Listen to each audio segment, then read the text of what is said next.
Hello and welcome to another MovieBoozer.com Pubcast. I'm your host, Ken Ekman, and joining me today is Bill Leon. And I'm actually having some technical issues, so I have a feed for audio and a feed for video. And I bring it up because I want to ask, is my lip movement synced up with my voice? Yeah, it's coming in pretty clear, I think. Oh, okay, cool. It's just when you talk, instead of your face showing up, the placeholder, like, just silhouette image shows up. So yeah, so you're only really visible in the small tiny corner of the screen, and I don't even know if they made some updates to Google Hangouts, and I don't even know if that shows up anymore. Mm-hmm. So actually, what I'm going to do is I'm going to manually click I'll try to manually click your face when you're talking. Maybe that'll help. Yeah, that puts me up on screen. Okay. Yeah, I'm gonna suck at doing this, guys. So obviously, just warning you in advance, camera is gonna be a little bit odd for this pubcast. But this is gonna be we're gonna hang loose with this one because let's be perfectly frank, this has been one crappy March in cinema. I haven't bothered going to the theaters. Granted, usually you're on top of it, but you haven't. Did you see any new March release that was like a major release? I haven't gone. I just haven't gone. And here's the thing. Because the reviews have been less than stellar, and I have better things to do right now, having just moved into a new apartment a few weeks ago, I'm using the time to just get accustomed to my surroundings and unpacking stuff, getting stuff set up the way I like it. And I'd rather do that with my extra time than go see the latest Liam Neeson exploitation film that has a 12% on Rotten Tomatoes or something like that. Run all night from this movie. It'll just be on streaming and Netflix within 6 months or something. So, but even then, would you even want to watch it? I mean, only big Ed Harris fan. I love Ed Harris. I absolutely do. But yeah, even then, it might be a tough sell. Actually, there's a joke in Party Down, now that I think about it. J.K. Simmons and Megan Mullally's character says, as J.K. Simmons walks away, she says to somebody, like, I didn't know you knew Ed Harris. Yeah, I'm not sure. What was the joke in that, though? That J.K. Simmons or she mistook J.K. Simmons' character for Ed Harris. Yeah. Which is interesting. And speaking of J.K. Simmons, what we're really going to be talking about during this pubcast is just stuff we've been watching. So while I have been at home, sequestered in my new apartment, I have been, in fact, watching films, and some old, some new. And I actually, while this isn't a film, as a TV series, it's about as cinematic as it comes. So I do want to mention that I recently started watching Oz, the HBO TV series. And you're watching Twin Peaks, too, right? Yes, I'm watching Twin Peaks at the same time. Okay. But Oz has J.K. Simmons in it. Oh, does it? I didn't know that. Oh, yeah.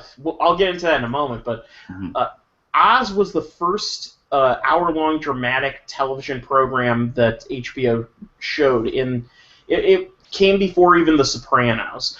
It never really caught on in a huge mainstream way because it's a very specific subject. The film deals with prison, and it's a very stark and brutal portrayal of prison, and very realistic, is my understanding.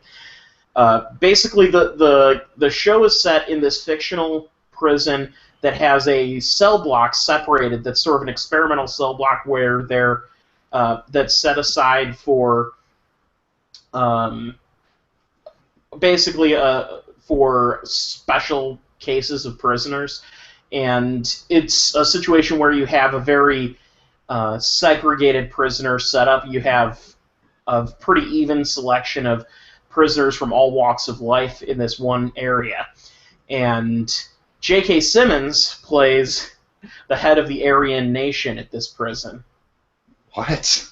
Yes, he plays a white supremacist, and we're talking full on just J.K. Simmons rocking it as an actor. He is this. If you are a J.K. Simmons fan, his character on this show is frightening, and really, It's the kind of character you love to despise because he's such a terrible person. Not only is he the head of the Aryan Nation, but the first episode of the show, I'm actually 6 episodes in now. The first episode begins kind of by following this dopey white dude with glasses who is put in prison because he killed someone drunk driving, and he's sort of in over his head in the worst of ways. Mm-hmm. Amongst all of these career criminals, he just happens to have been, the dumbass who did something really horrible once and is paying for it, rightfully so. He becomes J.K. Simmons' bitch. Yeah, see, that's the thing I know about Oz. Like, in the 90s when it was on, a lot of people would make prison rape jokes and reference that show. Yes, the show deals with that pretty explicitly, and it's just over the course of the next few episodes you watch as Simmons uses a very disturbingly calm and assertive manner of training this guy to be his personal, woman, basically. And it's really disturbing, and I have to say, though, the way it's done, the show has this great cinematic aspect to it in that it's told episodically through a narrator. There's this prisoner character in a wheelchair who also serves as the show's narrator, and what is his character's name? Damn it, now it's evading me. But he gives these speeches that sort of wax philosophically about prison life. Mm-hmm. Oftentimes it verges into beat poetry. Mm-hmm. And it's a brilliant device for storytelling. The character's name, I just brought it up, is his character is Augustus Hill, played by an actor named Harold Perrineau, I think it is. But he's a black actor who was also, I guess, on Lost. He appeared in the Matrix films. Wait, is there only one black guy on Lost? I have no idea. Oh, I've seen the pilot, and if it's the black guy I'm thinking of, he may have been in the Matrix. He might have been linked in the Matrix. Yes, I was about to say that's the other thing. He was in the Matrix, and apparently he also was on Sons of Anarchy. Here, let me get you. Wait. The black guy on Lost has a son, but I'm pretty sure he's the only black guy on Lost. All right. Well, here, I'll bring up his picture. If you say Link from the Matrix, I know who you're talking about. Right, yeah, I didn't know these people were on the show. The only person I knew that was on Oz was Ernie Hudson. Right, Ernie Hudson is the warden. He's the warden, yeah. Yeah, and that's actually also. I mean, I am so glad to see that Ernie Hudson had something to do in his career besides Ghostbusters. Here's the picture. This is the actor I'm talking about. Who's that's the narrator. That's Link. I love me some Matrix. Yeah, his character though is this wheelchair-bound prisoner who's just really into philosophy and stuff. And there's these great monologues he gives that introduce the segments of what's going on at the prison at any given time. Mm-hmm. The episode I just watched was about drug trafficking, and he gives this awesome speech about how everyone's got a drug. And regardless of whether it's you're actually talking chemical dependency, food, even exercise can be a drug for people. Yeah. And yeah, adrenaline. So exactly the adrenaline rush, and so that's what's really fascinating about it. I highly recommend you watch it if you are a fan of solid character actors giving strong performances. A dark sense of humor amongst some really heavy dramatic material, and social commentary that is vivid and streetwise that really makes you think about the world in a serious way. Very entertaining. I understand J.K. Simmons' character becomes more important later in the series, but he's in pretty much every episode, at least for a scene or two that I've seen thus far. So if only just for J.K.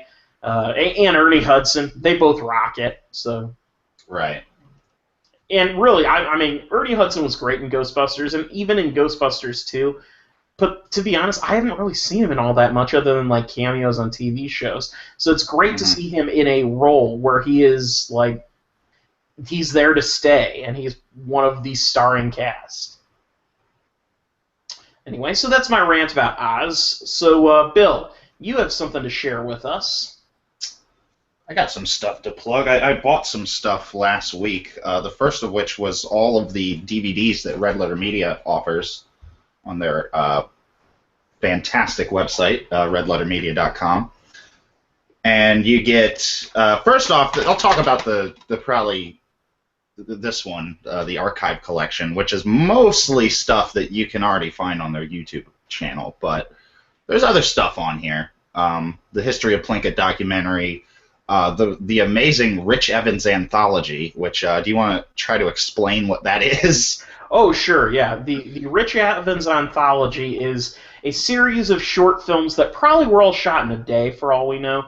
The joke is that the title insinuates that something really epic is going to happen, and it's just a dude sitting on a couch doing something really banal.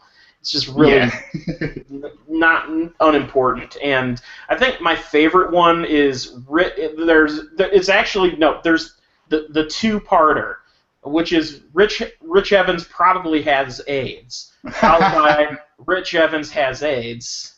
And it's, I think, a perfect example of how taking advantage of really corny editing works in their favor, because it's hard to explain why it's funny, but they basically they use the overdramatic element of Rich Evans just saying I have AIDS, and he has that voice that if you're not familiar with Red Letter Media, you have no idea what we're talking about. But you know he has an uncanny knack for screaming very loudly. Yeah, the thing I think with this DVD and the Gorilla Interrupted DVD, you really kind of have to be a fan of the website. But Feeding Frenzy, I think you can enjoy completely on its own. This is their feature film they made in 2010, which they do these annual live streams, and they usually show Feeding Frenzy. So I actually saw this for the first time a few years ago and really enjoyed it. So finally picked it up, figured, support these guys financially because I like what they do. Now, with those films, I own them as well. Gorilla Interrupted is it's the first film that they made together as a group, more or less the way they are now, and it's clearly a movie made by a bunch of kids who got a camera and want to make movies, and this is sort of them learning the hard way how not to make a movie. And as it happens, they have later on, as they made that DVD for release, I believe 2 years ago, they created a documentary called How Not to Make a Movie, which is basically about being ignorant and not really knowing all of the tricks to actual filmmaking and learning it as you go. And it's a very optimistic documentary ultimately, which is about the enduring spirit of the independent filmmaker, told, of course, with hilarious anecdotes. Yeah, Gorilla. This is probably my favorite of the bunch, honestly, just because like the movie is so fucking goofy and silly, and like I love Gorilla Interrupted. I think it's freaking hilarious. My little brother, for some reason, is convinced that Rich Evans was a lot cooler when he was younger because of this. I don't get it. I really don't get it, but he says it now that he's seen this movie. Well, he does. I mean, I guess he's balded since then. So, I mean, if you're talking about cooler as in looking suave, I mean, he looks more soaked. That's kind of a weird caveat to put on things. I don't know. That's unusual. So you said you had some things to say about Gorilla Interrupted. Did you have any comments or anything beyond that, or? I'd say pick up the DVD because it's definitely worth it. Ah, okay. All right, well, another film that I saw recently, which is actually a new release, and I'll be writing a review for it very soon. There is a independent animation filmmaker named Bill Plimpton, who has made a lot of movies. I actually haven't seen any of his work before, but I've heard of his name. I know he's been nominated for Academy Awards on at least one, maybe two occasions. And he's made several. He's made 10 feature films apparently, which is pretty impressive. But he's always worked within the independent field. If you look at his film credits, and that's something that's pretty noteworthy. His latest feature film is called Cheatin', and the film is it has the release date of 2013. But as far as I can tell, I mean, this movie hasn't been released anywhere, and we were gifted with a press screener, and so I will be reviewing that coming this weekend. Now, Cheatin', the plot of it is very simple. It's about a woman who meets a man, falls in love, they get married, and through a series of mishaps, she ends up giving the husband the he's under the misapprehension that she was cheating on him, and so he decides he's going to cheat on her, and she is completely ignorant to the fact that that he thinks that she was cheating on him. And so it's basically a comedy of errors where you see these characters merge between trying to get revenge on each other through cheating to the point where they're outright trying to murder each other. And then some crazy stuff happens. And what's fascinating about this story is the entire story is told without any dialogue. This film is 76 minutes long, and other than hearing the sounds of someone laughing or the occasional there is no dialogue in this film whatsoever. And huge feat to create, to tell a cohesive, dramatic story purely on the visuals. At that length, too, yeah. Oh, absolutely. In the short form, it's been done numerous times.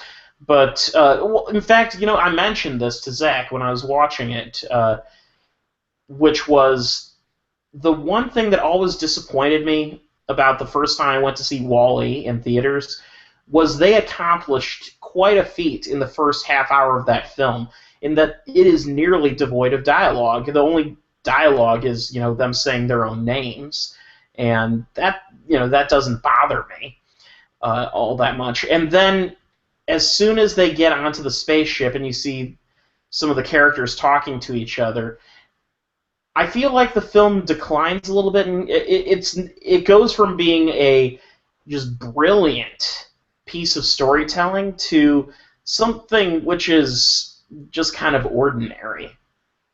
And I have to give Plimpton a lot of credit. He wowed me through the entire film with his ability to tell the story that way. It is not a flawless movie. The story kind of comes apart towards the end. But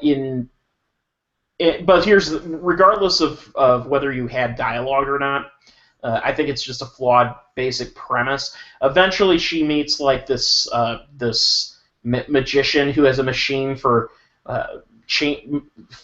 like switching her soul over with the soul of another woman, and she switches her soul into the body of a woman that her husband is fucking. And what the hell kind of shit is that? That's like psychological. Yeah, it gets into that territory and bogs down a little bit, but it's not enough to hurt the overall film that significantly. It's still a very entertaining film, and also the film has a lot of really crazy symbolism. For one thing, obviously, since the film is about people cheating on each other, there is a ton of what I want to call Freudian symbolism. There's just about everything becomes a penis at one point in this film.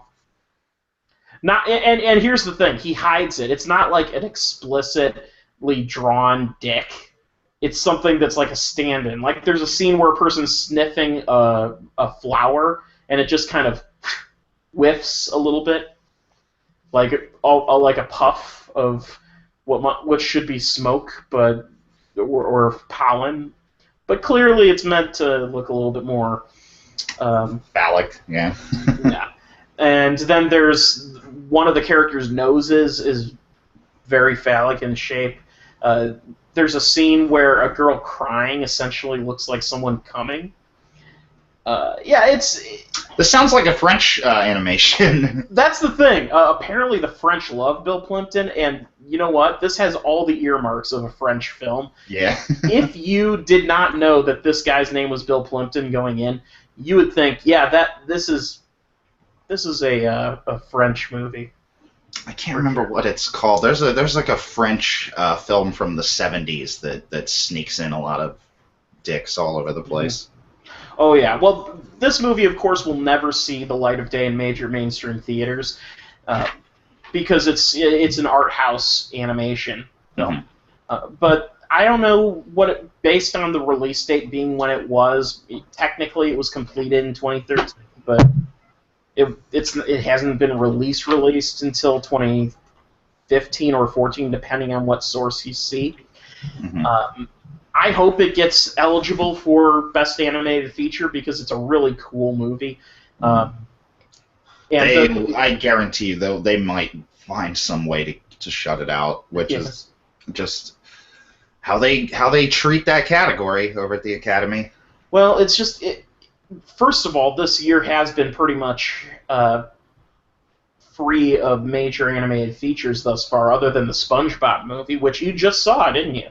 I did, yeah. All right, well, give me your thoughts on that one. Going in, I just went in on this based on the strength of the word of mouth from like Double Toasted and You and just various other sources. I can't remember who reviewed it for the site, but just generally good, positive things people were saying about it. And as somebody that grew up with the first few seasons of the cartoon, like pretty much from the start, like the movie, once it actually gets to the animation, just picks up that tone and spirit of the original cartoons. Absolutely, I thought that when I saw it that it really had a sharp comedic outlook to it, and I really liked some of the more experimental moments. And in particular, what did you think of the dolphin? You got to tell me. That was amazing, and I can't pronounce the guy's name. Pete Serafinkaus. You know what I'm talking about? Vaguely. He played Pete in Shaun of the Dead, or not Pete? Yeah, Pete, the roommate. Oh, yes. That's who voices the dolphin, and he's been popping up more and more in American animation lately, and almost every time he's in an animated thing, I confuse his voice for Patrick Stewart like almost immediately. You know what? Come to think of it, I remember wondering if it was Patrick Stewart, and then seeing that it wasn't, and like I didn't investigate it further, but knowing it was Pete from Shaun of the Dead. He was in Guardians of the Galaxy. He's the guy that calls them assholes. Oh right, yeah. Yeah, he's starting to pop up more and more, and I like that guy. So, really, really hilarious as the dolphin. Spoilers: the dolphin has a rap at the end, which is amazing. Yeah, but that film was a lot of fun, and between that and Home, I think those are the only two animated films this year thus far, are they? Home looks like it's. I mean, we kind of spoke about the short that it's based on when Peabody and Sherman came out. Yeah, I don't know if it was based on it or whether that short was like an animation test for it or something. Maybe, yeah, that could be it. Like a test case to see if people would be interested in making it a feature. But either way, I can tell you this, because it gets released this coming weekend. The reviews thus far are not very good. The Rotten Tomatoes critical consensus right now, as of today, is 38%, and it says, colorful, silly, utterly benign. Home is passable diversion. They showed a trailer for this before SpongeBob, and it really looks like it looks like every pandering moment in modern kids films. Like that's what they're advertising. You know, the scenes that they chose to put in that trailer, they're all like those dumb pandering moments. Like there's a part where a song by Sean John is playing. Yeah, well, I mean, is that his name? Sean Paul. The biggest cliche in animated film, pretty much since the CGI inception began, is to have the dance party moment. And don't get me wrong, sometimes you can earn that, where I think ostensibly the purpose of the dance party is to showcase the complexity of your animation by showing all these characters doing all these crazy things at the same time, which can work. And I would argue, actually, one of my favorites is at the end of Fantastic Mr. Fox, where they're playing a pretty sweet song from the Bobby Fuller, is it 5 or 4? Well, whatever. Anyway, but yeah, great moment. But dance parties are also very cliched. I mean, you have your Shrek, where you all, some song. Let me just put it this way: it's one of those moments that can be done right and it can be done wrong. I will say this. The presence of those scenes in the Madagascar movies themselves are kind of they're not as bad as they could be. However, I love the fact that the Penguin spinoff, the plot is just them trying to get away from the dance party scene. Right. That's why I definitely appreciate the Penguin film in a way, because it distinguished itself by kind of saying, we're not this film. We are doing our own other thing. So with that, there isn't a whole lot out there worth talking about. So I want to mention a film that Zach and I both watched together. He came visiting the other day on his way back from looking at apartments in the town he's moving to. And this will intrigue you in a way. It's a early film from Paul Verhoeven. Oh, okay. So Paul Verhoeven, prior to coming to the United States, made his early film career was all in the Netherlands, and this film was, I don't think it was his first film. I believe Turkish Delight might have come before that, which was a very highly regarded early film of his. But the film we watched is called Soldier of Orange. Are you familiar with that at all? No, I'm really not familiar with his non-American work. Well, Soldier of Orange is one of the few films he's been credited as a writer as well as a director. It's worth noting Soldier of Orange and a 2006 film that he did called Black Book, which he also did in the Netherlands, are sort of a spiritual... Black Book was sort of a spiritual successor in that they're both epic films set during World War II that kind of... They're not war films per se. They cover some characters within the underground movement. And in the case of Black Book, that film was about a Jewish girl who basically convinces this Nazi that she's not Jewish long enough to get a job as his secretary, which she thought would be, the perfect cover. And he ends up falling in love with her, which ends up being even a better cover, because when he finds out she's Jewish, he covers for her. Really a fascinating movie. But Soldier of Orange stars Rutger Hauer, and Nice. And it is basically, it's a film about a bunch of students during World War II who they're convinced that the Germans are just going to declare war on England, and that the Netherlands is going to be neutral like they were in the First World War. Instead, of course, Germany invaded the Netherlands, and so you watch as these students go from having high hopes of a college education and a job to being split apart and going all of their separate ways. Rutger Hauer joins the resistance. You have a few other friends, one of whom joins a group of Dutch soldiers who joined the Nazis. You have another who's a collaborator with the Nazis. You have another who joins up the resistance with them. You have another who is Jewish and who's fleeing from the Nazis. And it sort of tells their stories. And uses kind of a mixture of dark comedy and serious drama to kind of convey what it was like living in the Netherlands during World War II as like a civilian and not an actual soldier. Really a fascinating movie. Well directed. For its time, the budget was actually pretty significant as a Dutch film. It is most of the dialogue in the film is Dutch, although the British actor Edward Fox shows up in later scenes. Edward Fox is an actor who you may know if you've seen The Day of the Jackal. Probably, I don't know if, Bill, you'd be familiar with that, but... I know of the remake, right, with Billy Bob Thornton and Bruce Willis? Right, yeah. That's the kind of a stupid action movie remake. It's entertaining enough, but it's the Day of the Jackal is a fantastic 70s kind of espionage thriller in which Edward Fox plays this killer who is hired to assassinate Charles de Gaulle, the French president. Really, if you have a chance to see it, it's one of those movies that appears on Netflix every once in a while and then disappears as soon as it came. So if it ever pops up, that might be one to consider seeing. Mm-hmm. Okay.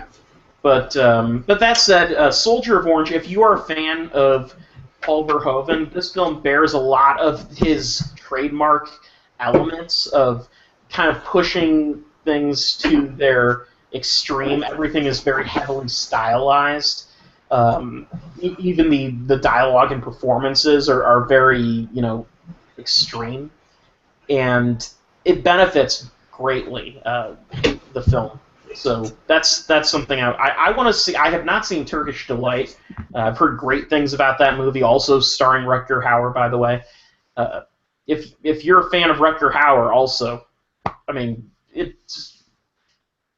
goes without saying this is a film you need to hunt down.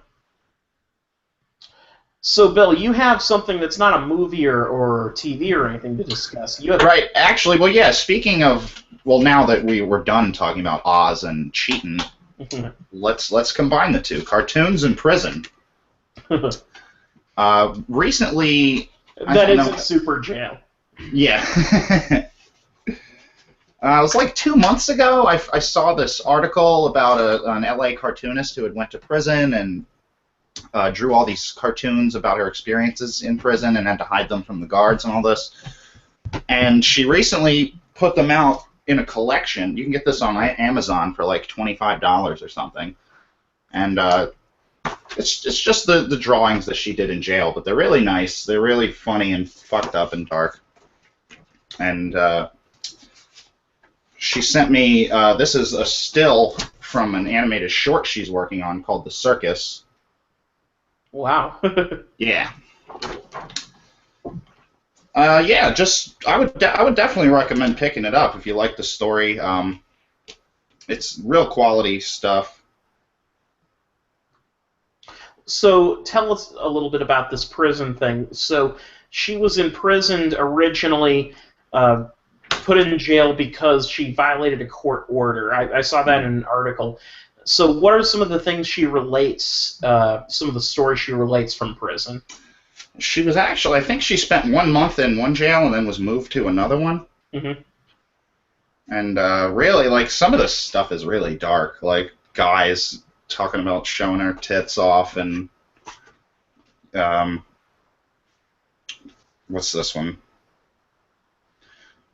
It's a little difficult to explain. I'm not sure, I guess female jail is a fucked up place. Well, we may as well, speaking of Orange, as opposed to Soldier of Orange, Orange is the new black, I hear. Ah, yes. Or as, I have to throw this out there, as it is called on the Comedy Bang Bang podcast, Orange is the new black. Yeah, some of this stuff is just like guards threatening her and just really nasty shit. Like, so it's kind of her way of airing her grievances about life in jail. Well, I think if she drew these while in there, I think it was just a coping mechanism, probably. Yeah. Well, I mean, that's a a very good coping mechanism. It's a heck of a lot better than most coping mechanisms in jail tend to be, which is, anything you will watch if you watch Oz. Yeah. All right. So, as far as that, I may as well throw out there, since you said that I've been watching Twin Peaks. I have a few more episodes left in the second season to go. I'm sort of preparing in advance for the upcoming Twin Peaks revival series. And are you going to watch Firewalk with me? Yeah, I'll see it at some point, I think. I really don't have any... Yeah, you don't sound enthusiastic about that. I've heard nothing but bad things about Firewalk with me, which is unfortunate because... So, here's the thing. Twin Peaks is... I'm torn on it as a TV series because I can't decide how much of this shit is supposed to be taken at face value and how much of it is supposed to be just a pure parody of soap operas. Because there is some legitimately dramatic elements in the show, but so much of the show just hits those points of like the daytime soap opera. I'm not even talking like modern day soap opera. I'm talking the daytime elements where the music swells and you have a slow zoom in on someone. Why aren't you listening to me? And that sort of thing. And just extreme, weird, convoluted plot twists.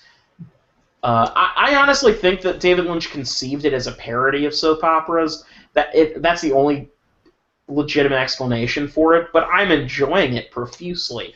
And the fact that every episode gets more and more just balls out insane is what's keeping me going. Also, I have to say Kyle MacLachlan's an actor who I don't think has ever gotten enough credit. He's really a talented performer, and he got kind of the shit end of the stick in a lot of ways. I'll go ahead and plug another independent artist here. You pointed out to me that David Lynch is in Twin Peaks, and that Yes. Chris Dodson of the David Lynch Crispin Glover big box office blockbuster series based a lot of his impression of David Lynch on him in Twin Peaks specifically. Yeah, that much is obvious because I know. I had no idea because I'd never seen Twin Peaks, but now that I've seen him in it, it just makes the David Lynch character so much funnier.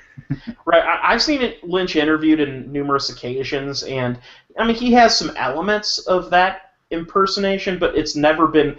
I almost get the feeling that Lynch decided to take the cliched persona of how people perceive him and make that a character on a TV series.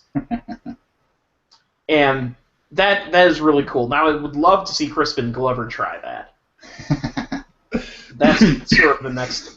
And why Crispin Glover and David Lynch have never worked together is still just baffling to me.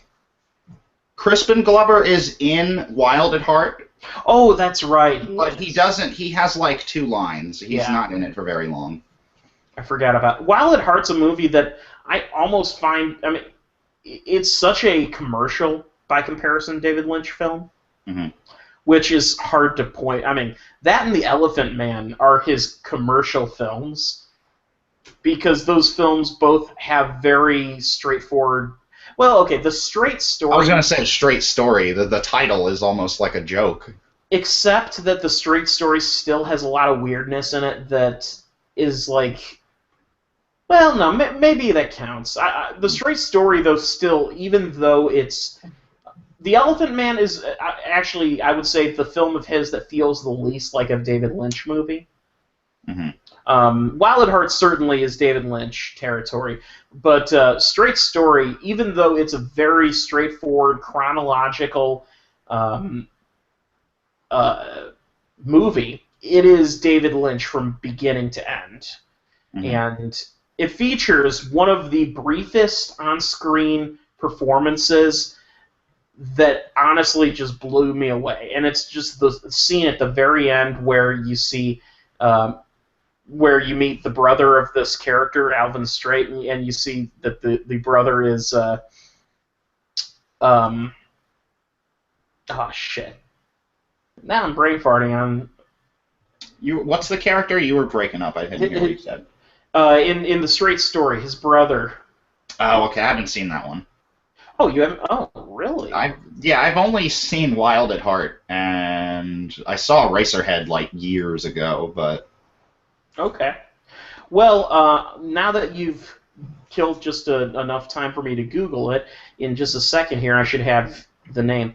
That's right, Harry Dean Stanton. I can't believe. Oh, he's in Wild at Heart too. I guess Yeah. he's in a lot of Lynch stuff, isn't he? Well, Harry Dean's in a lot of everything, honestly. Yeah. But he's in the Straight Story for about a minute. Mm-hmm. But That's about how long Crispin Glover is in Wild at Heart. Right, but it's such an emotional, just powerhouse of a minute. Mm-hmm. Because it's the climax of the film. The whole story behind the Straight Story, it's based on a true events of this old dude who found out that his brother was pretty ill, mm-hmm. and he and his brother had a falling out some years back that's never really fully explained, and they haven't talked to each other in I think like 30 years or something, and it's some long time period. And this old guy, decides he needs to see his brother before his brother dies. The problem is he doesn't have a car. Not only does he not have a car, he doesn't have a driver's license. Not only doesn't he have a driver's license, but he's not exactly physically built for it, for the trip. But he does own a lawnmower. And he drives his lawnmower from far eastern Iowa all the way to central Wisconsin. And this actually happened, by the way. I did hear about this, yeah. Yeah. It's a really cool narrative to build a story on. Mm-hmm. Well, anyway, his brother, when he meets up, is Harry Dean Stanton. And it's this moment where you see these two old actors, Richard Farnsworth and Harry Dean Stanton, meeting each other, and you see the look on their face of the roads that they've traveled, and you can see in an instant that all of that animosity and hatred that they may have had for each other some years back has been erased, because they don't even probably remember why they fought. They just did. Really wonderful movie. Honestly, I mean, say what you will about Lynch's more avant-garde pieces, that might be my favorite film of his. Straight Story? Yeah. Oh, okay, cool. Yeah, it's so simple and so brilliant. And Sissy Spacek has a great little character piece as Alvin Straight's semi-mentally handicapped daughter who lives at home with him, and she's one of those characters. She's perfectly self-sufficient. She just, you can tell she's not completely there. Mm-hmm. And it's a rare performance, because oftentimes when you see a mentally handicapped character in a film, they're stylized to be just, completely unable to take care of their own lives. They have to have someone there. And well, the audience would get confused. Right, yeah. And Richard Farnsworth, who plays the main character, clearly he took care of her for a good portion of her life, but she's to the point where she's realized he's the one who needs help now. Mm-hmm. And she's only at the beginning of the movie, but that beginning is a good 45 minutes at least, and it's a really good performance. I really can't talk up that movie enough. Which was interesting because it's a Disney movie that David Lynch directed.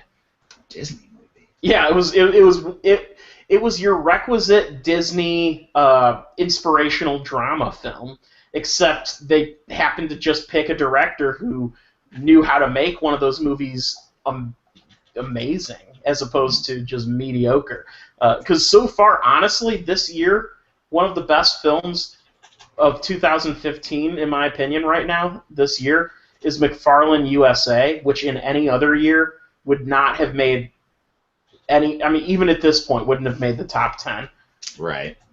But because the film was competently made and has some interesting story elements, behind it, even though it's your requisite inspirational Disney drama that you've seen a million times before, it's probably one of the better films of the year so far. Mm-hmm. And that's sad. This has been a depressing year for film. Is that one about soccer? No, it's about actually cross-country running. Ah, okay. Yeah, that's the movie that Kevin Costner is the coach of this ragtag group of Hispanic American. It's kids. this year's $1 Million Arm. Right, except unlike $1 Million Arm, which is completely devoid of purpose, or well, except to fuel what it turns out being John Hamm's alcohol abuse problem. What? John Hamm? Come on. He's checked himself into therapy, apparently. That's the latest entertainment buzz. I love that guy. He's funny. I agree, yeah, but so that film paid for his drinks, and this film, though, I think he's got the Mad Men money too. So I mean, maybe he just did it for more money, but I don't know. Maybe it's the Mad Men thing, because Mad Men, like his character's an alcoholic there. Maybe it's the method acting. Well, I'm saying maybe that script underwent rewrites and he signed on when it was like a better draft. That might be the case too. It doesn't seem like he would just take that role. I mean, or maybe he's just trying to be more. It's a starring role in a film. I mean, maybe he's just trying to get into film now. Yeah. Well, either way, what made McFarlane USA work was that the performances of all the teenage Hispanic kid actors, very solid. They really knew their stuff. Kevin Costner is great in it. He actually looks like he gives a shit, which sadly has been difficult to find in Kevin Costner movies recently.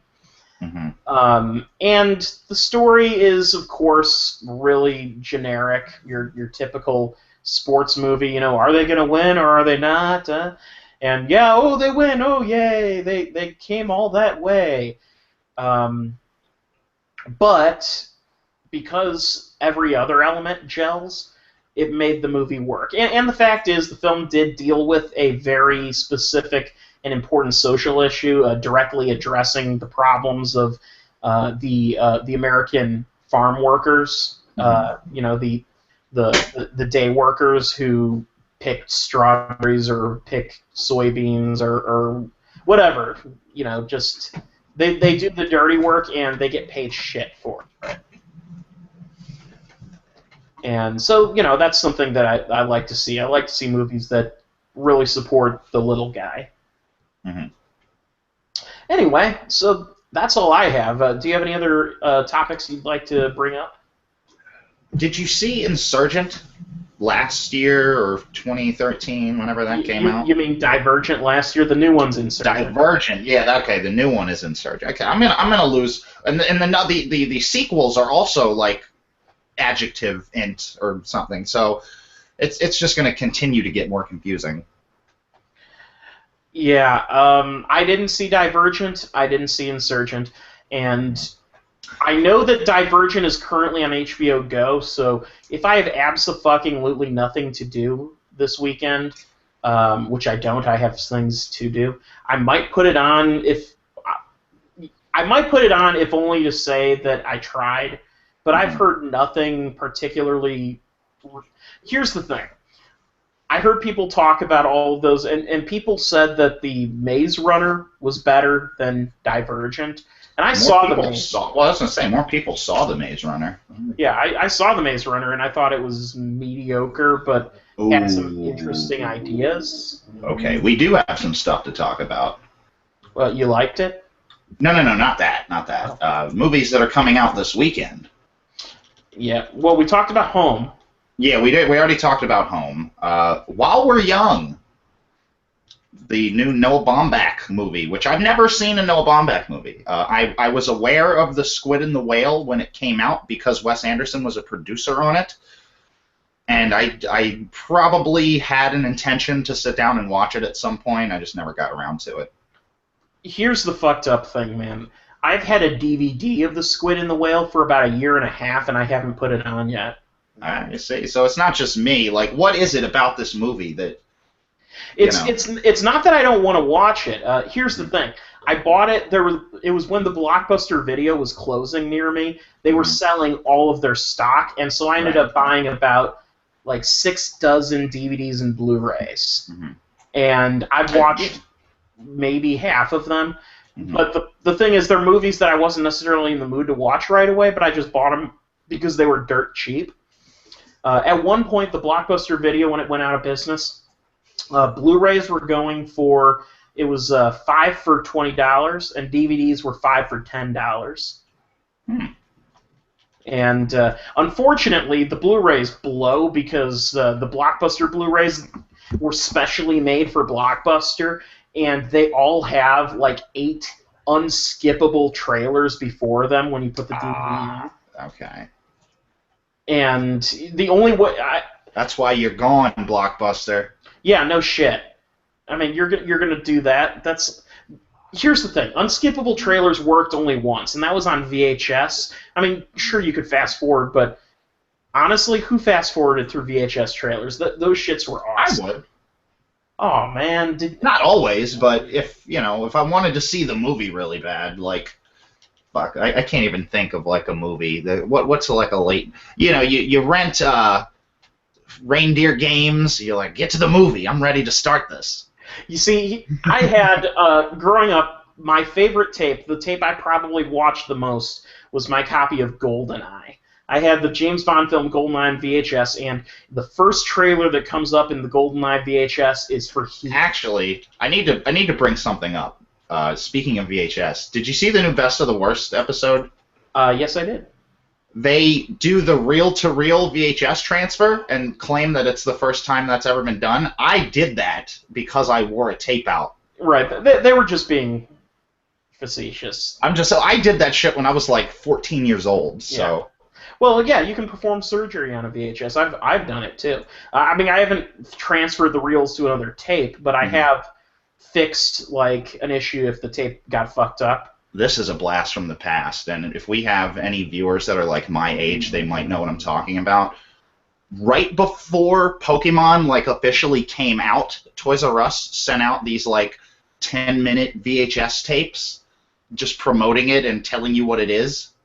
Oh yeah, well hell, I have a Nintendo 64 tape. One of those, yeah, basically the same thing. But this was just for the Pokemon phenomenon. Like somebody predicted that shit was gonna blow up. So I got this thing in the mail, and I put it on, and then I went to school the next day and started talking about Pokemon, and everybody's like, "What are you talking about? I don't know what that is."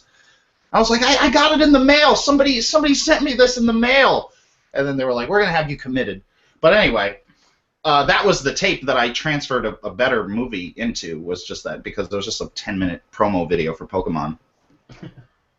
Yeah, I have a few VHS tapes left. I kind of abandoned my collection when I moved into this apartment and just I got rid of what I had. Because I didn't really own any, other than that one Nintendo 64 tape, I didn't really own anything unusual. Just mostly movies that I have since replaced with DVDs in my collection.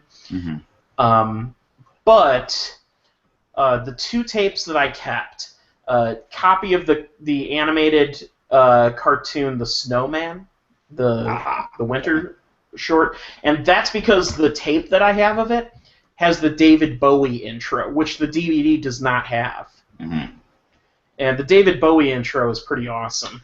That might be before. I think they stopped showing that by the time I was a kid and they were airing it.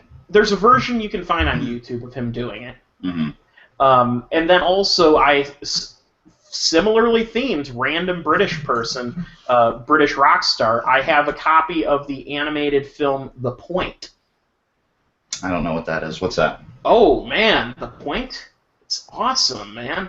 It is one of the coolest animated cartoons. It was a special. Let me see. What's his name? I'm pulling it up right now. Okay. You know Harry Nilsson, right? Yeah. All right. Well, Harry Nilsson wrote it.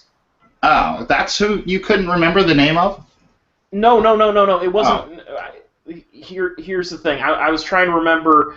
I forgot that Harry Nilsson wrote it. I knew he wrote the music for it, but he actually wrote the story too. So, okay. Anyway, point being, the point is this story, and it's really a crazy early '70s kind of Blue Meanies kind of animation style thing where you've got the concept is about this kid who wears who has to wear a pointed hat because he doesn't have a point on his head, and everyone in this weird animated society has pointed heads. But because of his round head, he's kind of dismissed for nonconformity, and he goes on this weird psychedelic journey and encounters a lot of crazy stuff. Like if you've ever seen, this is more cohesive than Yellow Submarine, so I won't compare it to that. But Phantom Tollbooth. Yes. Okay. It has a lot of Phantom Tollbooth-like elements, but I would say this is more fun because it's so completely out there. And the music, Harry Nilsson wrote all the music, and he wrote the story. And then the film, The Point, is directed by Fred Wolf. And the name sounds vaguely familiar. Yeah, I'm actually looking at him because I've heard his name a lot. He's done a good deal of animation. Let's see. Okay, Fred Wolf Productions. He did Alvin and the Chipmunks, the TV series from '83 to '90. Ah. The California Raisin Show. He did DuckTales. He did the fucking California Raisins. Yeah. Ninja Turtles. It says they did Ninja Turtles. Yeah, he was James Bond Jr. Speaking of GoldenEye. Mm-hmm. What's your experiences with that show? Because I mean, again, as someone who knows really nothing about James Bond but a lot about animation, I know that exists, and I know that Bond fans don't particularly care for it. I watched one episode of James Bond Jr., and honestly, it was before I even had seen a James Bond movie. I was in kindergarten, and I remember hating it then. So, I remember the theme song being horrible. Oh, man. It's just like this female rock band singing, James Bond Jr. What the fuck? Okay, so I went to the Wikipedia page for James Bond Jr., and it says that he's the nephew of James Bond. Ah. What the fuck? Why is he Junior?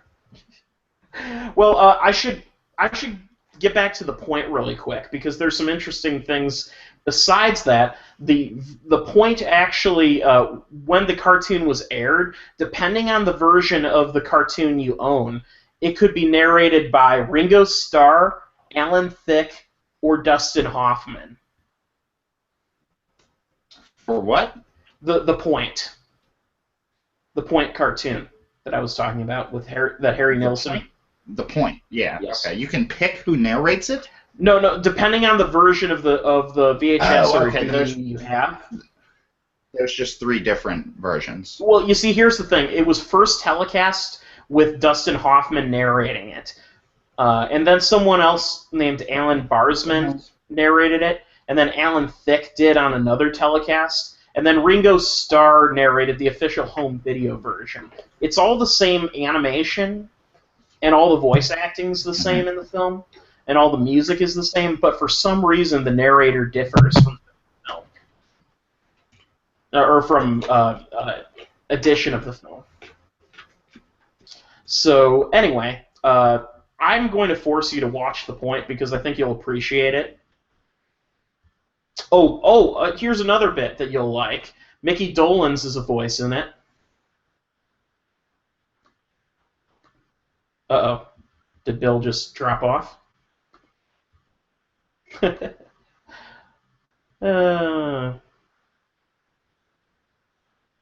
Do-do-do-do. Do-do-do-do. You there, Bill? Nope. Well, we've encountered some technical difficulties. Let's see. Oh, wait, hold on. I think it's back. Are we back? Yes, you're back. Yeah. Okay. Was it me lagging? I don't know. Somebody was lagging. There was a lag. I think it was you lagging because I wasn't having any issues on my end. But okay. Well. But with that said, when last I left off, I was mentioning the Point, and a few things also to mention about the Point. The main character in the Point is this character named Oblio, and Oblio is voiced by Davy Jones. Bill? Oh no. More technical difficulties? It's back now. Well, the whole time you were talking about the animation, it was just blurring together. All right, can you hear me now? Yes. Okay, Davy Jones voices a character in the cartoon. Oh, okay. As does, besides Davy Jones, you also have Mickey Dolenz voicing a character.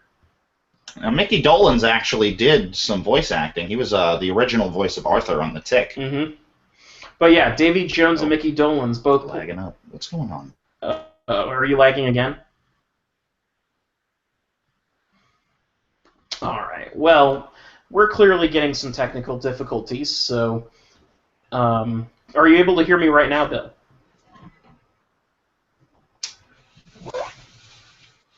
On that note, I will say... I don't know if it's... we'll find out. We'll find out next bat time, same bat channel. See you next week. Bye.